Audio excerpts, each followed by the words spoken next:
Good morning, everyone, and thank you for coming to our last event for the dedication of the May 4th Visitor Center.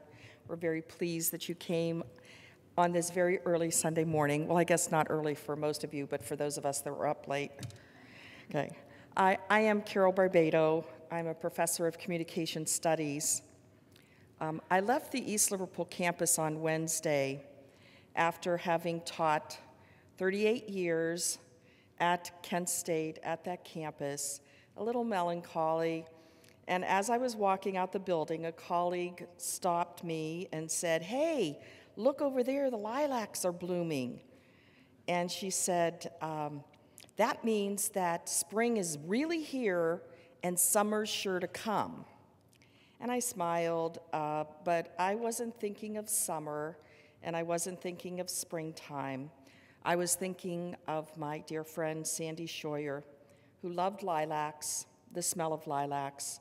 And the weekend before she died, she called her mother and told her how she picked bunches and bunches of lilacs and had them all over her house on Summit Street, just so she can take in the intoxicating smell.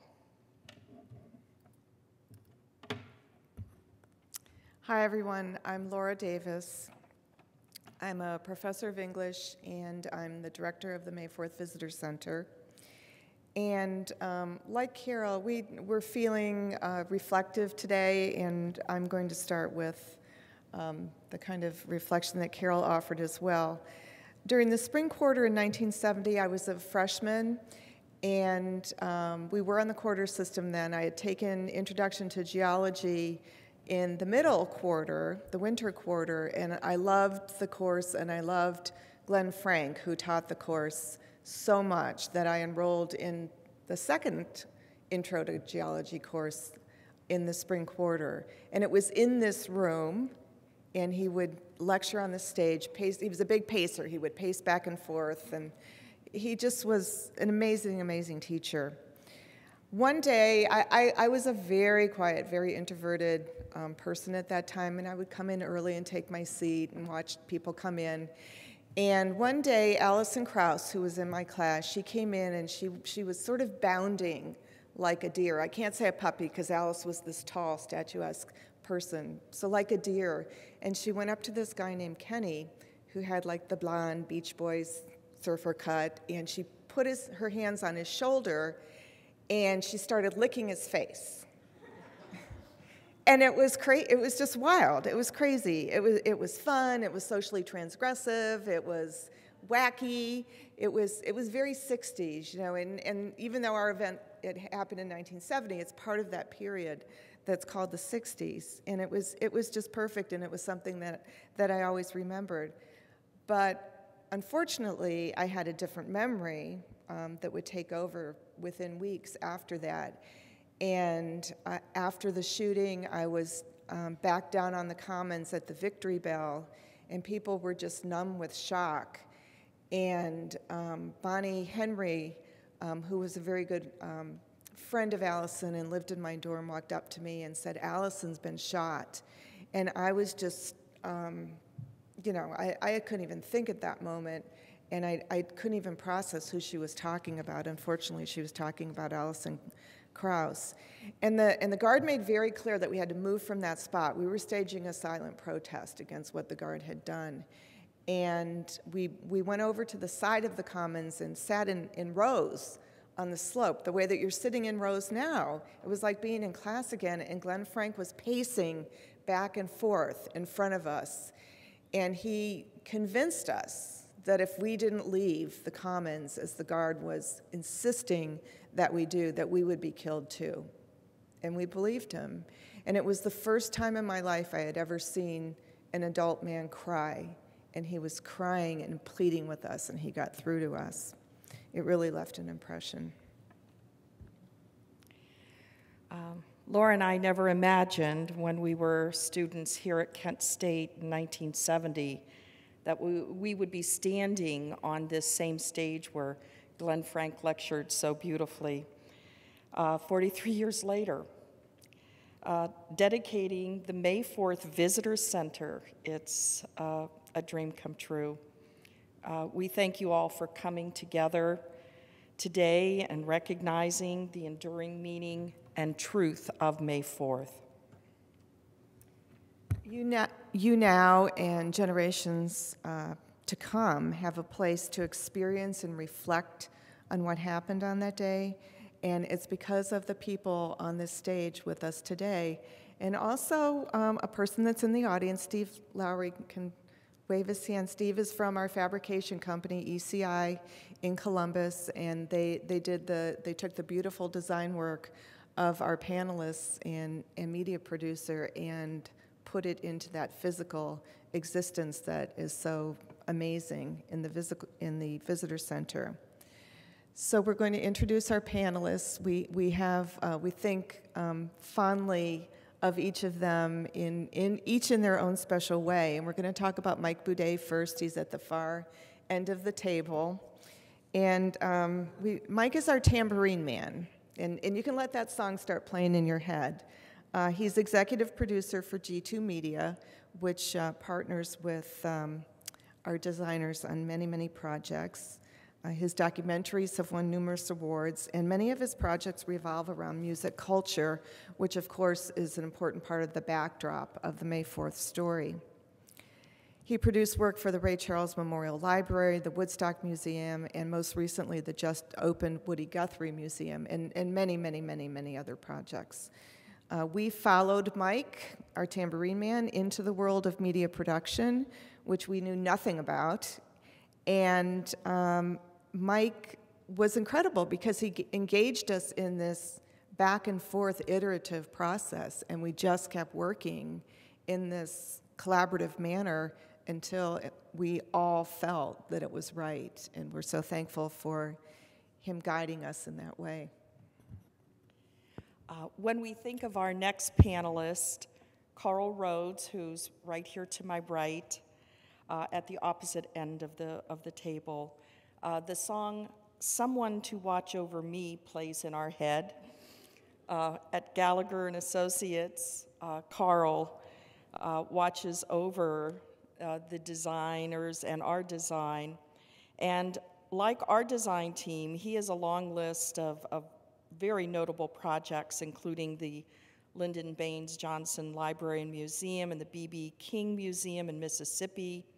And Karl worked closely with us, which included folks like Iris Harvey and Steve Zapatowski, Mark Seaman, and David Middleton and Brian Molnar, who were our first Kent State design team. And he worked with us on every aspect of the design and the building of the museum. He's our optimist. He looked at the 13 concrete pillars standing in our rather small space in Taylor Hall, knowing that they held up the building so they couldn't be destroyed. Karl took a look. He cheerfully commented, "Don't worry, we'll deal with that." He said that quite a bit of the time during our last several years working together. We so appreciate your patience and your guidance, Karl. Shane Albritton is at the end of the table, and Shane is our saint. And we don't have a specific song that we associate with her, but you can just let harp music play in your head, I guess, at this point. We can't tell you how many hundreds of times we asked her to crop this picture or redo those dots on the map, and just endless lists of other things. She was also our enforcer. We got a lot of tough love from Shane, never letting us go over our allotment of 26 words per caption or 10 words per timestamp, and we thought we were going to have 28 pictures in Gallery 2, and we ended up being allowed to have 11, I think. I mean, she was tough, but it was all to make your experience better. She also designed the May 4th, the panels for the May 4th interpretive tour, and that set the look for what would then come later. The two projects were actually planned at the same time, And we were able to get the walking tour in place for the 40th commemoration. And then through a miracle, we were able to get the visitor center done this year. Shane's projects, when she was, Shane has since moved to Houston and opened her own firm. Some of the work that she did with Gallagher and Associates, her teammates here, just a couple of things were the Franklin Roosevelt Library and the U.S. Holocaust Memorial Museum exhibits in there. And but she is doing equally exciting and wonderful award-winning work, interesting work in her company that she has formed with her partner today.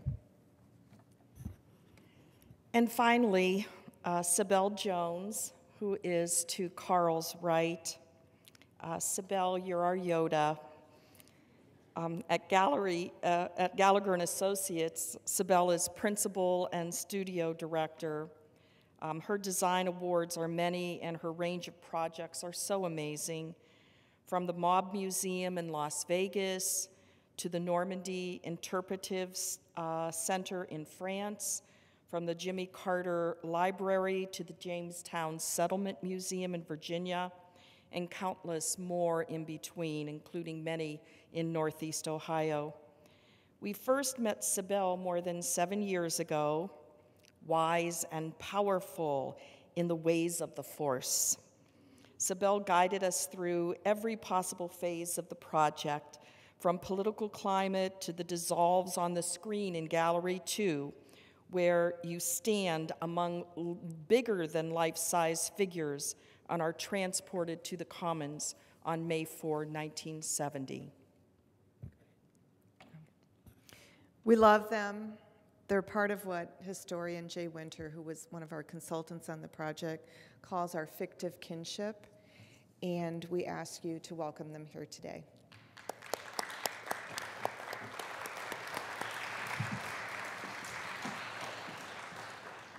Thank you for coming out on this Sunday morning. I want to leave this somewhat conversational and pull back the blinds a little bit on this mysterious process we call design.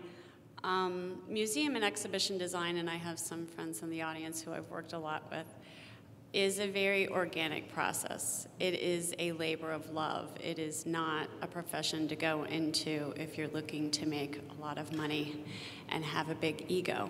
It's incredibly collaborative, and in some cases, oftentimes I feel more like I'm a therapist or a project manager than designer, because you have to wear a lot of different hats. You have to be very compassionate. You have to be a good listener.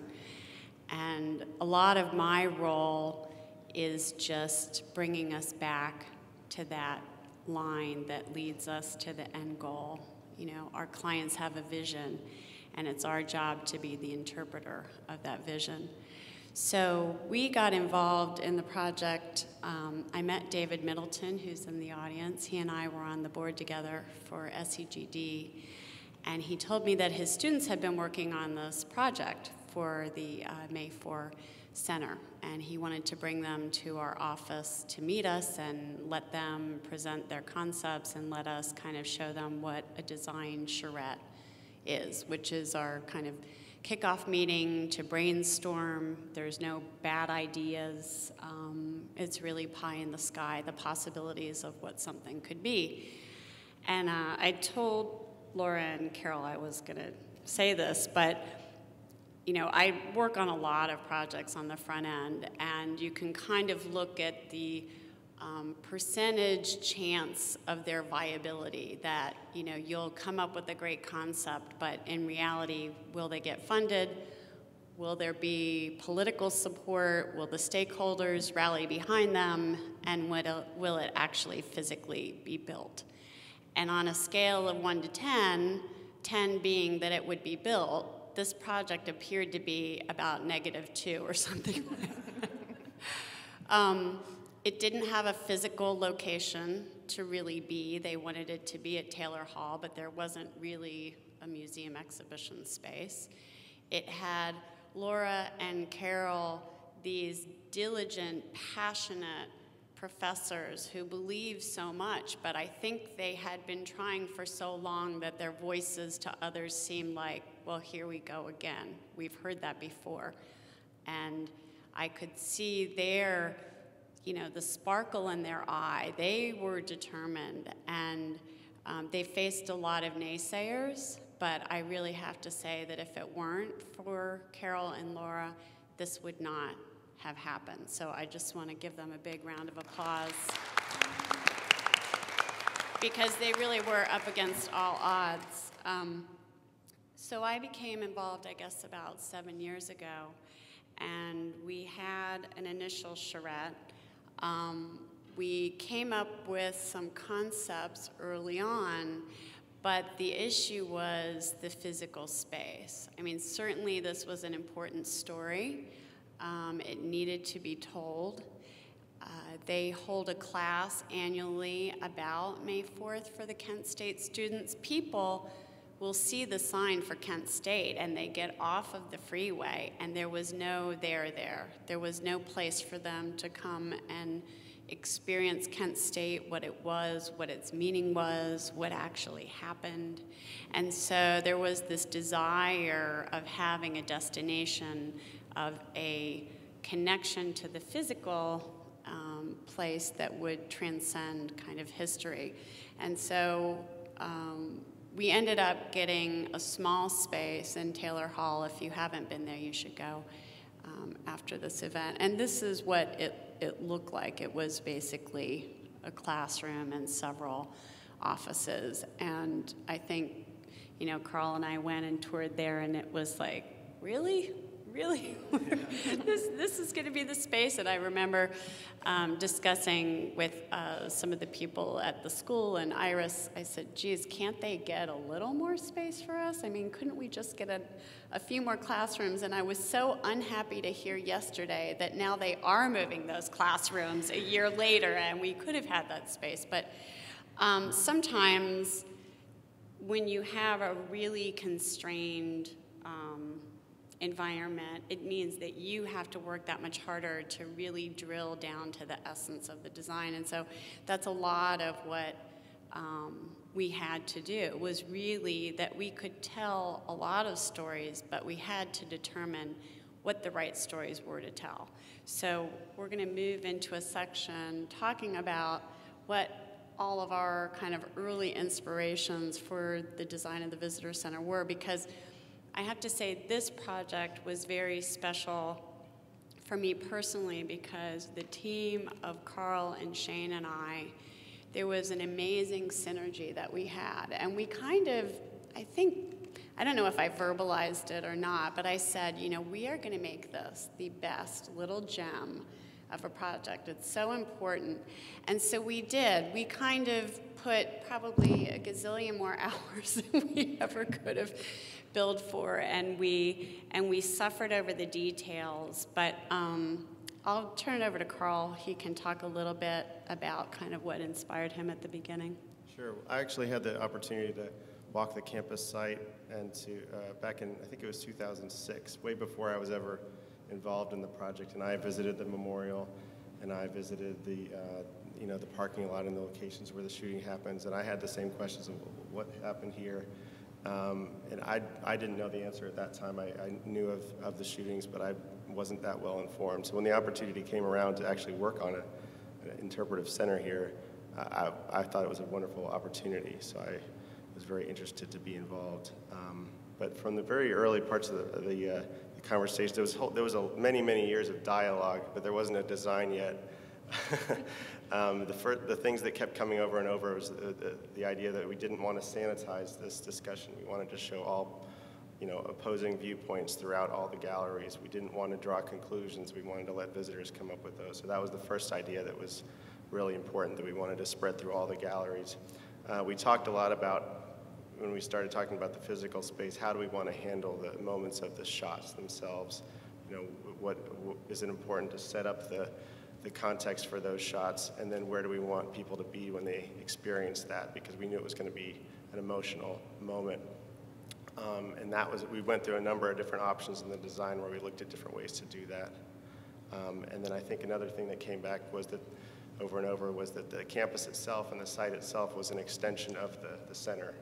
So we wanted people to, by the time they were done, they obviously had seen the campus already when going into the exhibit. By the time they came out, they would look and see the campus completely differently than when they first came in. So that was probably some of the initial inspiration ideas that we went into the design. Shane, could you talk a little bit about, and I've pulled up kind of our process boards, talk a little bit about how these themes and the imagery that you begin to collect form your approach to design? Well, I think before we even get into the inspirational images, you have to get into the criteria that you're trying to achieve through these images. So what we knew we had to do was tell the story of voices. That was really key. And so a lot of these visuals represent just plain quotations, plain text. We knew we had to tell the story of contrasts and be somewhat neutral with that. But we also knew that we had to reach out to a generation that is much younger than that experienced this. So visually, this had to appeal to a younger crowd and had to be presented in a kind of contemporary palette. So a lot of the images you see are very contemporary approaches to design. Nothing, the information is extracted from its period thematic environment, and it's presented plainly as facts, but it's also presented in a very contemporary way, which I think is something that enhances the dialogue with the youth today. So going back to a minimal approach to presenting just the facts, there are voices, there's quotations, there are images and artifacts and all of these things that can really stand alone. So there was no reason to obscure anything or layer anything. Everything was just, I think, presented plainly. And that's what we tried to do. And the colors were minimal, not distracting, something inspired by the 60s, the bold colors. And that's it. And I think that, this board, talking about engagement, was that we knew from the beginning of the design concepts that the overarching goal was a dialogue with the visitors. And as passionate as our content team was, we knew that our audience was not going to have that contextual background and that they were coming at it from a very different viewpoint. They didn't have the emotional connections and ties, but we wanted them, from their contemporary today view and world, to be able to engage in a dialogue about what the meaning of May 4th is for them, and the whole question of freedom of speech and democracy on a college campus where, I guess you could think that in other physical places you might have less freedom, but you certainly think of college campuses of being of a place where people are open to have conflicting conversations about things that are going on in our history. Mike, you were a late joiner, but so you probably had a different perspective because we already had some formulated concepts, but what was really your inspiration coming onto the team? Well, I think early on when I came on, Laura and Carol were pursuing those grants that ended up being, the key thing to make this all a reality. And I remember reading and talking with them and learning how important this, the story from the student's point of view, how underappreciated, how undertold it is, and how that was going to be a central part of the media telling the story. And I think even when I went on to examine some of the other documentaries and programs that had been done, I knew that we could, really galvanize that and make that more front and center and share that in a meaningful way and make it part of this overall interpretive story that you guys were designing. So I think my first impression was that's important. You guys were there, and you were, not only stakeholders, you were wanting that story to make sure it didn't fade away in the midst of time.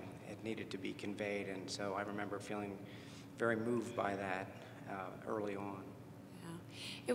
It was a strange experience for me because I was in a lot of initial meetings that the rest of the design team wasn't in, and I was holding public forums with some early concepts, and I was approached, well, number one, I was prepped by Laura and Carol and Iris and other people that have worked on the project for quite a while, that I would be getting maybe some very strong opposition to the concept of the design, and how are we going to tell it, and were we going to tell it fairly, and were we going to tell everyone's story. And I thought that they were being a little overly worrisome.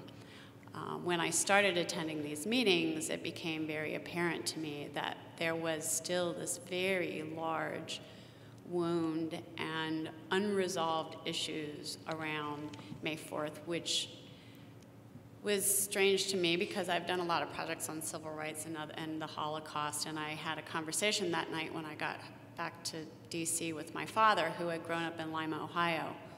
And he said, you know, you don't understand. You know, we were at war. You know, that's how we saw it. He didn't go to Vietnam. He had me and was in college at Ohio State. But being from Lima, a lot of the kids that he grew up with went to Vietnam, and when they would be home for some event playing football, he said, literally, they were trying to kill me. There was such tension about the intellects and the kids that were able to get out of Vietnam and those who had had to go, and it was kind of the working class against, you know, the college students. And I'd never had that conversation with him before. But it certainly opened my eyes, and then my experience of having these public forums and the things that people were saying to me, I still was shocked. I mean, it had been 40 years. Really, you know, I couldn't believe that people hadn't moved on. But then I think the last thing that hit me was when I was touring the site and I saw the gunshot hole in the sculpture, and I physically could see the distance from the guardsmen to the students.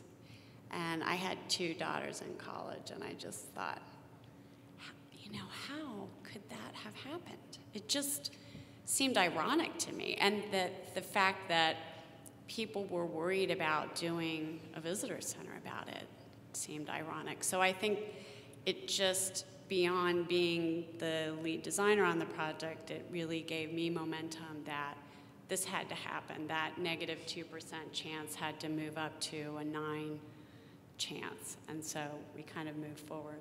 Yeah, I think a couple of things that I think made us all kind of engaged in the project is we realized more and more that there was this polarization of happening in the nation at that time, and so we were drawing a lot of parallels to the present. So it seemed like there was a relevance to the project that I think made us really want to dive into it. And one of the things that inspired me, I think we watched a lot of videos early on, and we poured through hours of videos and just listening to their own voice, seeing their own face, listening to the firsthand accounts. We wanted to make this visitor center as much as possible in their own voice, and not to do it in a third-person narrative, but really have the whole thing done in more of a first-person narrative.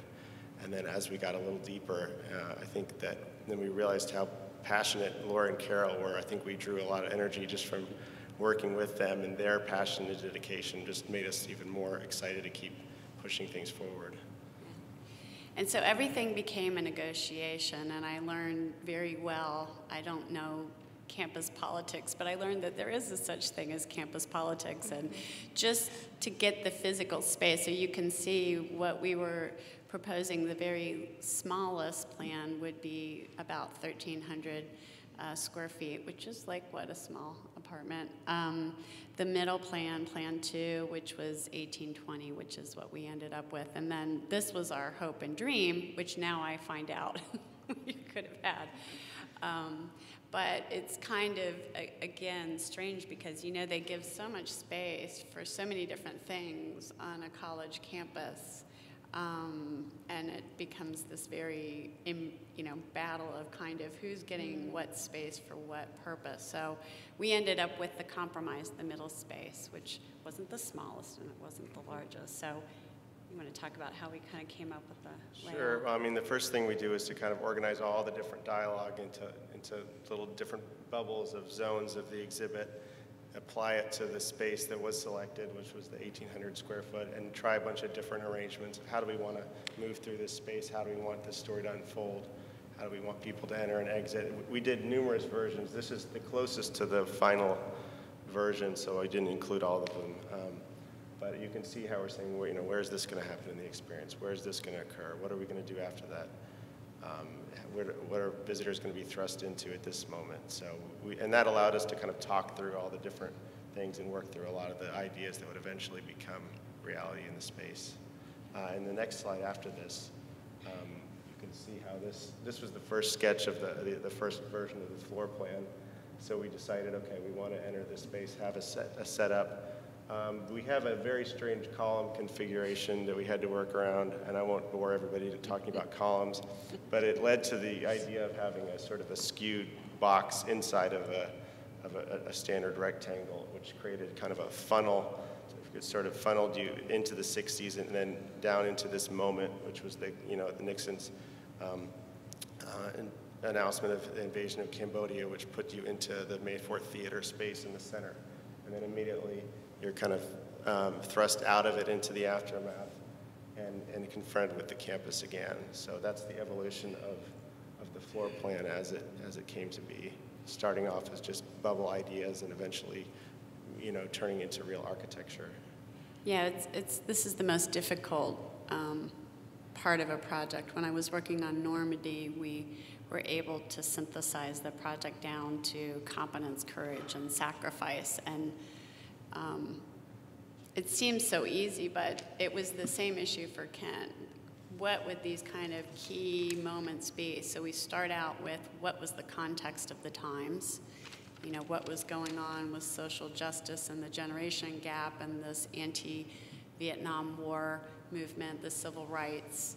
And then we have a moment which we imagined in our mind would be like we would transport people out of time and place and literally drop them at the center of the shooting so that they would just experience that as it happened, real time, real facts, no kind of voiceover narrative, and that after that, the rest of the gallery was almost like working backwards to put the pieces together.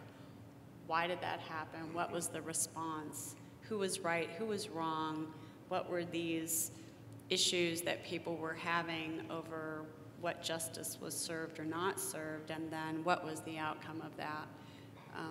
And then why does it matter today? Why is it still relevant today? And there was so much information trying to distill what was the most compelling stories to include in the exhibit. That was the real challenge because the space was so limited.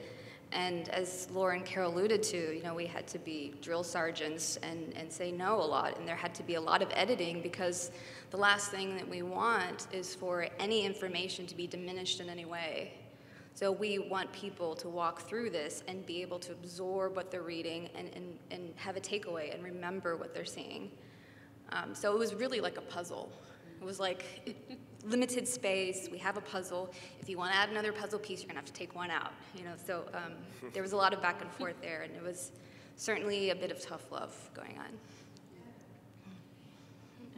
These sketches. Oh, sure. These are some of the first versions of the design.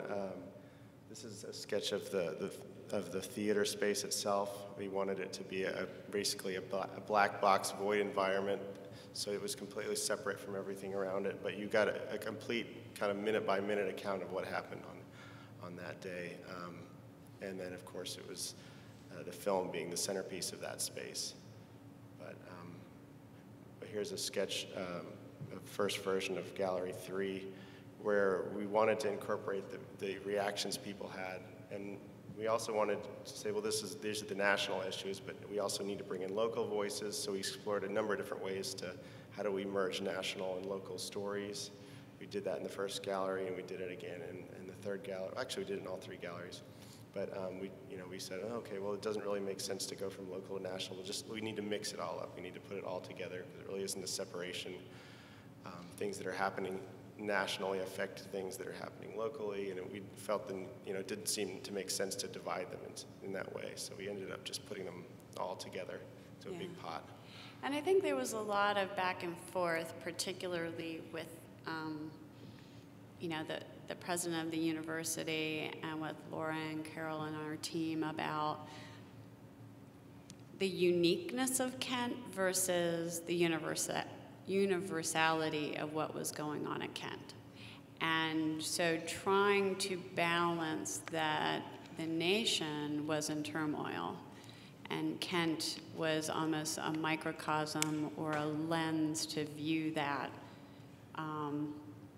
the dialogue that was happening or the discourse and the arguments around how the youth movement was responding to the political events of the world.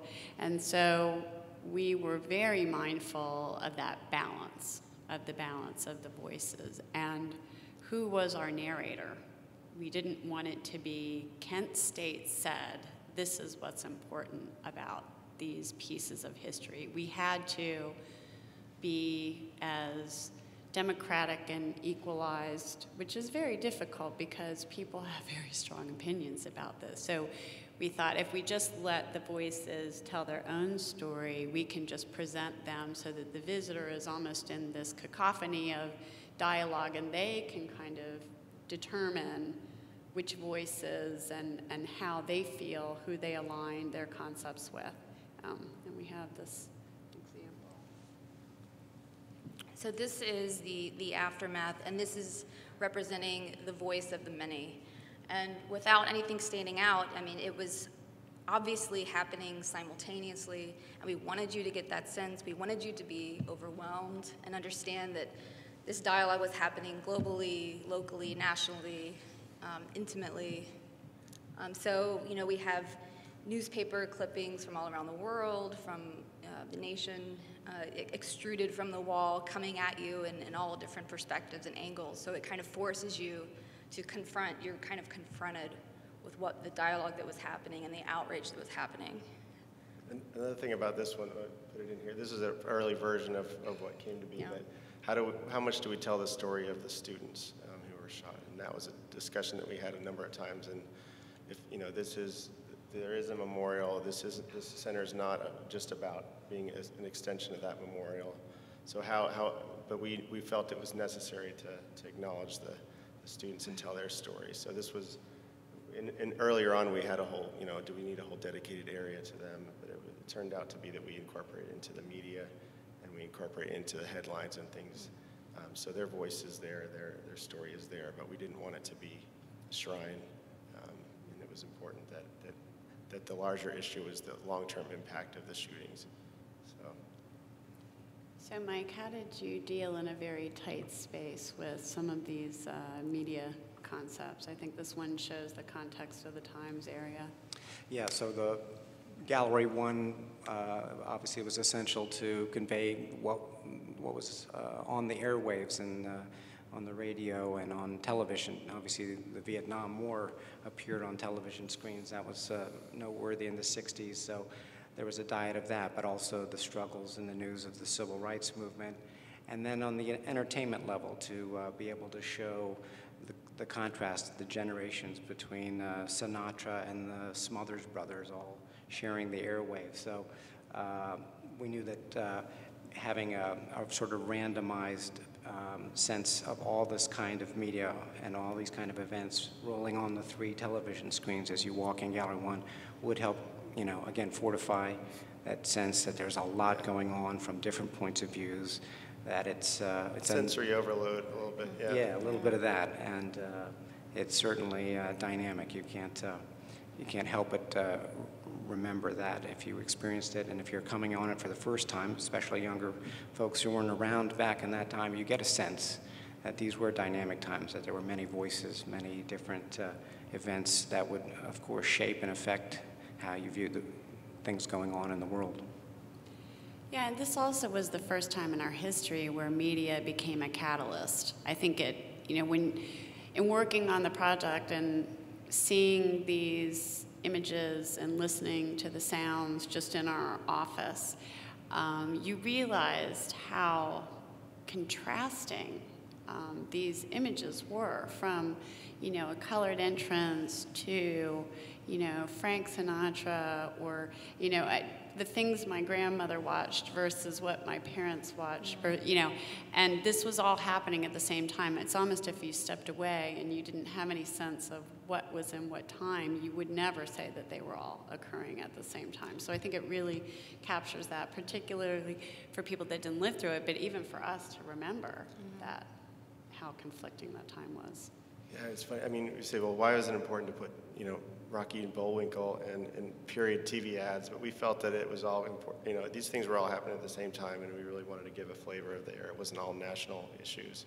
So, as we worked forward into Gallery 2, where we wanted to obviously take on the events here of May 4th and what happened, one of the first things we thought of is, you know, make sure that we let the visual evidence speak for itself, all the documentation from photos and other footage.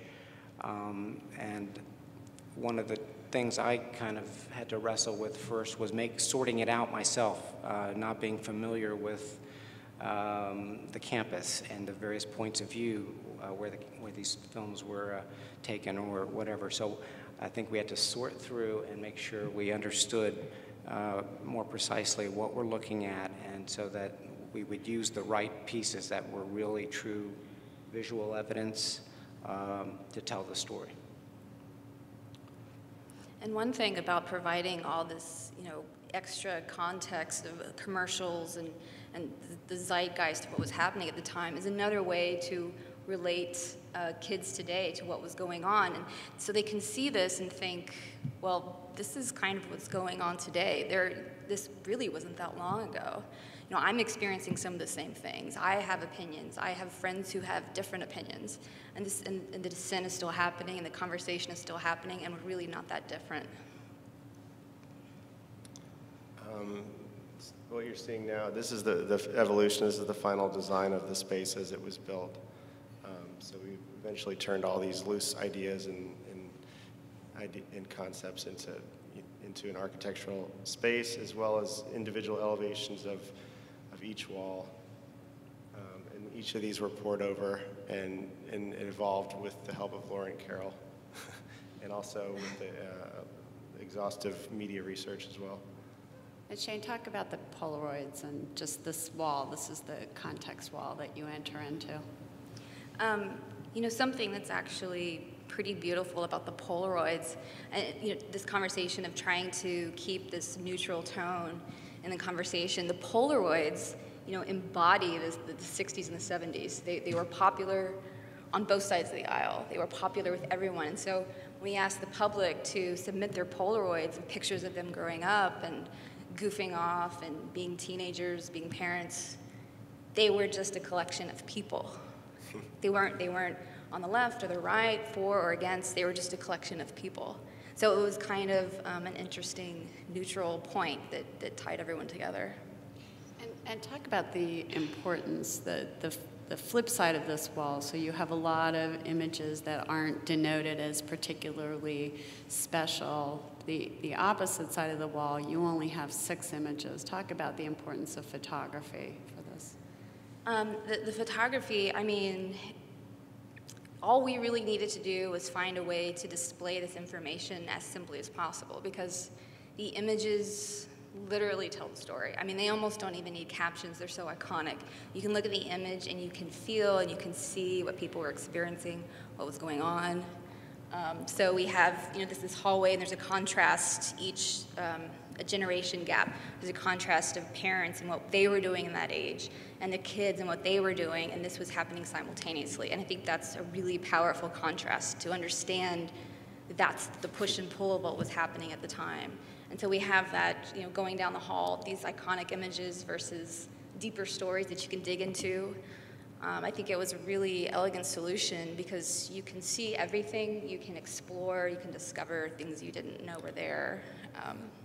We were talking last night about You can go into this visitor center for 10 minutes and see the whole thing and understand it and feel it. Or you can stay there for hours and go and look at every little piece and sit there and watch it over and over and explore.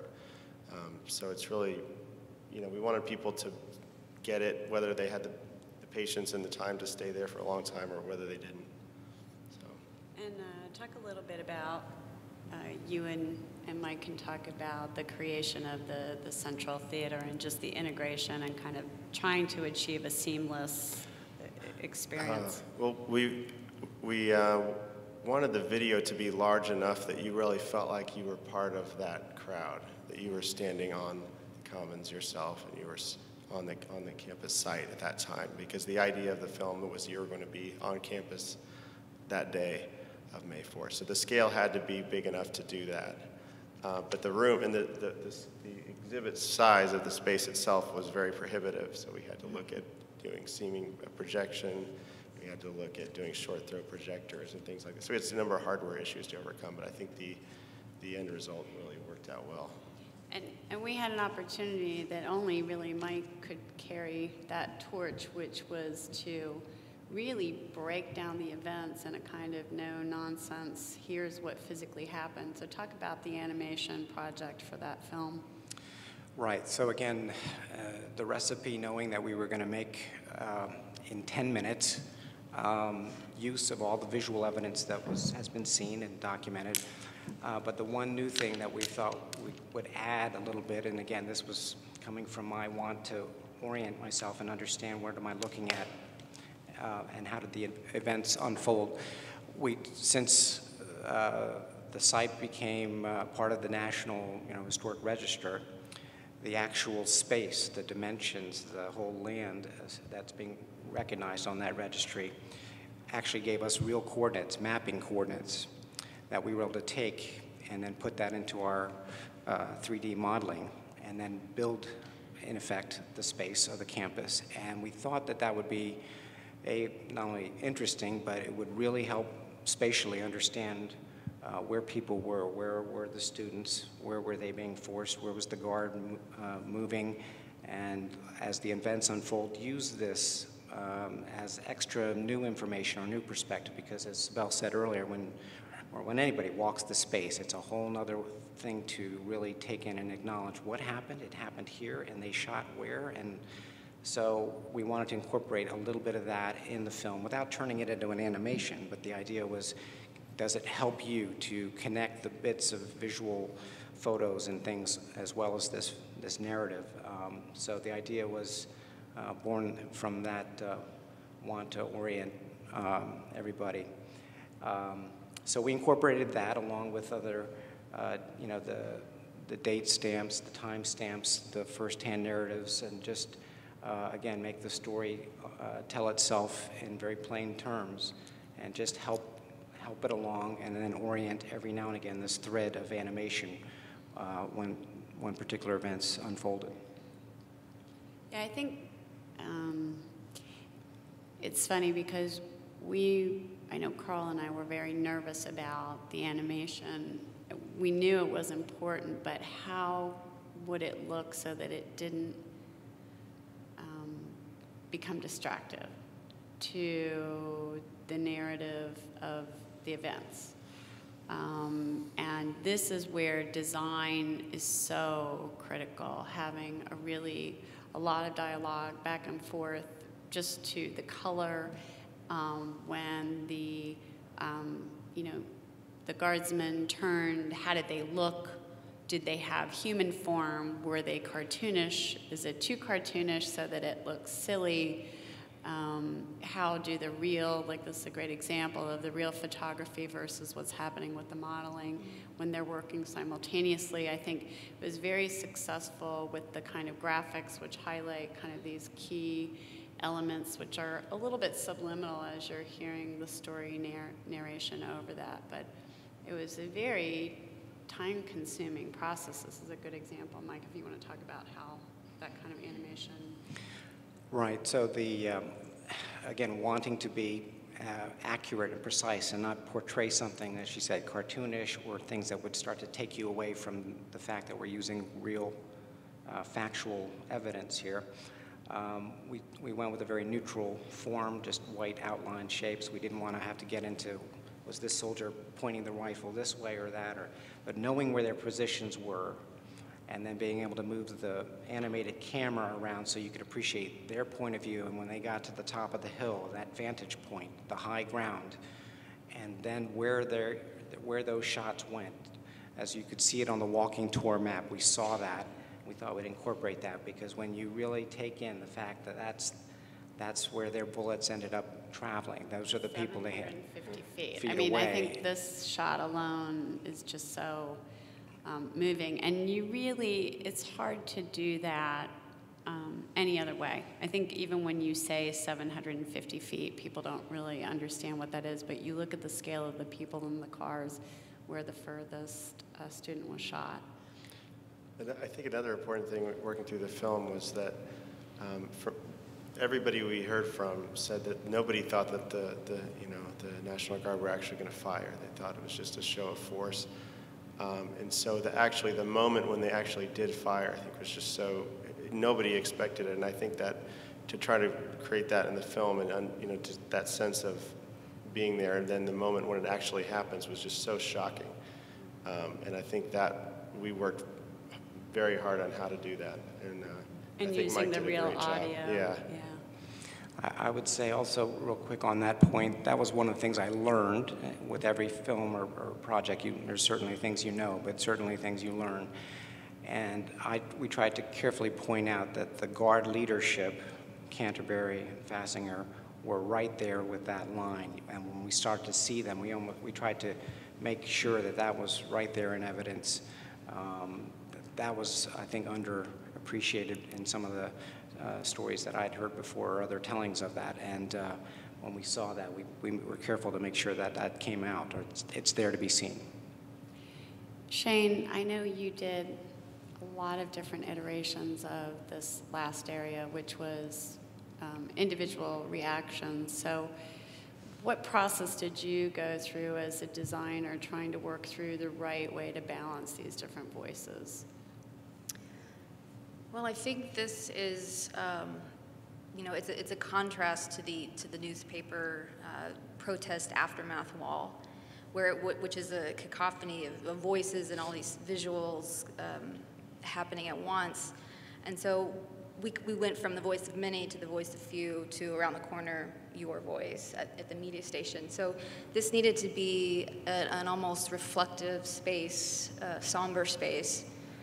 Something that you could actually focus on, and you can hear the audio clips of witnesses and politicians and all kinds of different opinions and conflicting opinions. So it needed to be very minimal and very simple and presented straightforward in opposition to the newspaper wall. The view, the connection to the... Right, and then, of course, the view out to the Commons again was important, that you see that as you exit the theater space. You can kind of reconnect and take another look outside, and you can see the bell as well. Next to the pillars of the long-term impact of the event, because that's really why this is still significant. What did it lead to, and why does it still resonate with us now, today?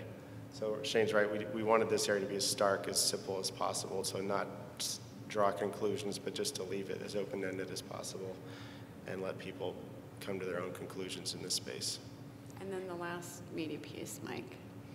Well, so we have both some of the reactions and then your ability to input your own response now that these virtual keyboards touch and respond to 4 questions and leave your impressions. And the system will allow for the visitor center to capture everybody's input over time and display it on a real-time basis in a scrolling way. So again, it's to encourage people to reflect on what happened and to actually, contribute to sharing your impressions. And ultimately, that's a first way to get people to feel a part of how it connects to them today. And then, although this was the first phase of the project, was the exterior walk, I do think that the goal is you go through the visitor center, and then whether you did the walking tour prior, you probably want to do it again, because now that you've kind of gotten the blow by blow of the story and who was where and what happened. And this was probably the most challenging piece, because this came first, and we had how many panels, Shane, to tell the entire story? There were 7. There were 7 trail markers. And they each corresponded to a specific view on site, which, I mean, it's really rare that you get the opportunity to tell that story in the actual place that it happened. I think it's incredibly powerful. And it kind of sets the tone for the entire visual language of the exhibit. But I did want to back up really quick to the impact panels at the end. The last few panels that you experience illustrate the social and political impact of the entire experience. I mean, it's intentional, and it's a really beautiful bookend to the very beginning, where you have people fighting for social justice and fighting for what they believe in, and then you walk through the exhibit, and at the end, kind of the last thing you see, it's almost hopeful in a way. You see people still protesting and still carrying on the fight, and so that's what those panels are about as you're leaving.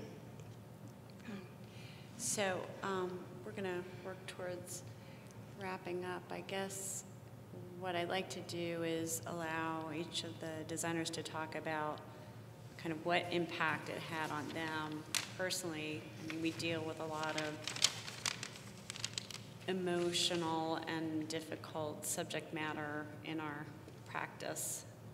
But I think for each of us, the Kent State Project had a very special place in our heart and in our kind of portfolio. So I'll start with Karl. Right. Well, after the initial charrette, when Laura and Karl first came, when the opportunity came for us to actually work on the project, I asked to be on the project. I thought this is a project of relevance and significance. And having gone and had the opportunity to walk the site and seeing that there was a void that needed to be filled, I was glad to be a part of it. I guess in terms of seeing it all come together and seeing and hearing from people who've gone through it and the positive reaction we've gotten is really gratifying. But also, since becoming a parent myself in the last few years, I can't help but think about the parents of those who had children who were shot, and so that has a different relevance for me now than maybe when I started. Shane, do you want to talk about your? I have a similar connection. I lost a family member to senseless gun violence when I was quite young, not much different from the age that everyone was when this happened. And so I think what can be born out of that devastation is some kind of internal drive that drives you to do the right thing for the person or the event or what happened, and you feel like you have this obligation. I feel like I have this obligation to my family to do right by the people and bring pride to them. And so in the initial meeting when Laura and Karl came 6 years ago, I heard their story, and it was, for me personally, it was an immediate connection. And I could see the determination in them and the journey that they were on, and they were incredibly determined to see this thing through. And so it's been an emotional couple days for me just to listen to everyone's stories, and I can relate to it partially. So just I'm incredibly proud, and it's deeply satisfying to have been a part of that journey and try to help bring a little bit of closure to the story. As a person, on a personal level, I feel very lucky to be a part of such an important story that, again, I think needed to be amplified. And I think, history, of course, needs to be understood and passed on for it to have a full purpose. I think I learned a couple things. This story has a lot more yet to yield.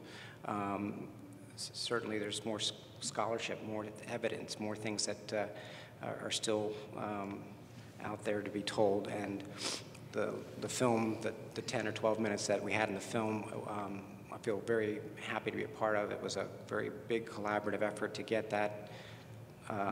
those truths told, and if it helps become a platform for others to discuss more, that's great.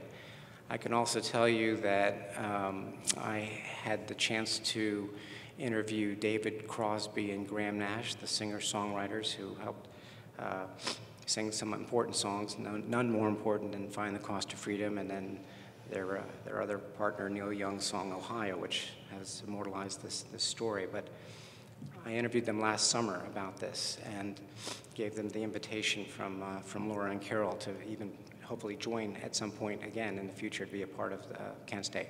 They were very, very happy and forthcoming, even though they couldn't be here for this weekend's events. I think they would want everyone to know how important it was in their lives, how inspired they were, not only about the overall events, but by the students, and it animated them, and they hope that everybody carries on from that example, especially young people today, to realize they can make a difference, and they have to take full advantage of their opportunities and their energy to do that. I also learned a little bit from the Nixon Library. I had been working on the Watergate exhibit at the Nixon Library, which was a big, bold step for the Nixon Library to even acknowledge.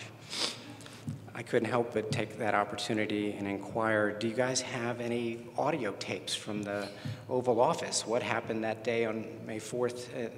And I learned that, according to them, the White House taping system was not installed until a year later in 1971. However, they did yield a few of the memos, and we added a few of those into the reaction stations here. And again, I just think it's striking to understand what his prerogative was when the first news came across his desk just hours after the shooting. It was the erroneous report that 3 were shot and that 2 of them were National Guard, but that his first thoughts were really not about the students, not about that Americans were shooting Americans, but that this can't hurt our ability to prosecute our war campaign. So anyway, there's so much more to appreciate and uncover, and films and media and this overall interpretive story is, I think, going to be a great platform for more of this understanding for the future. Yeah, I think just to wrap up, it was a real privilege and honor to work on this project. You know, you work on projects of all different sizes, and for me personally, it isn't really how big it is. It's what is the legacy and what will this project serve the greater public. I talked yesterday on the panel about access to knowledge and education and democratic dialogue. I think that's what this project to me really stands for. And I hope that young people and families, intergenerational families, will come, even if they don't agree, they think that maybe not everything is represented as they would like. I think those are the kind of dialogues that we need to have, because you know, history oftentimes is recorded by few individuals who are in power, and I think that one of the great parts of my job is that I get to go and help, if there is a way to present history in more of the way in which it really happened, which was that there are many different viewpoints and many different opinions. I hope that this project will be one of those, and so we should have more of this dialogue. And I hope people come to Kent State and they realize they have this amazing world-class exhibit, and it spurs them to have more of these kinds of places, so that we really can represent history as we think as it really occurred, and how it really impacted those individuals, not just you know, the presidents and the military. So we ran a little bit over, but we also started late, so I just wanted the opportunity, if there are a few questions, to take those questions now, if there are any.